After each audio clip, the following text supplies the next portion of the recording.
নিরোধ প্রসঙ্গে শ্রী শ্রী ঠাকুর অনুকূলচন্দ্রের দিব্যবাণী।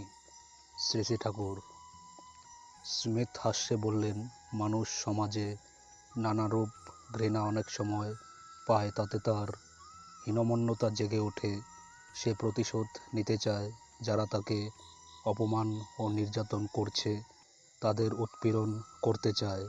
তার জন্য হয়তো খুব প্রস্তুত হয়, দল বাঁধে, অনেক মতবাদ ও আন্দোলন সৃষ্টি করে, কিন্তু এমনতর করার ফলে তার মনুষ্যত্ব ও জ্ঞান তো গজায়ই না, এবং যাদের এই ভাবে একগোট্টা করে তাদেরও প্রকৃত কল্যাণ হয় না।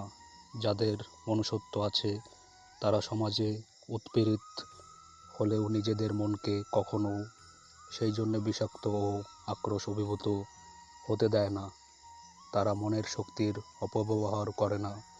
তারা বোঝে কোনো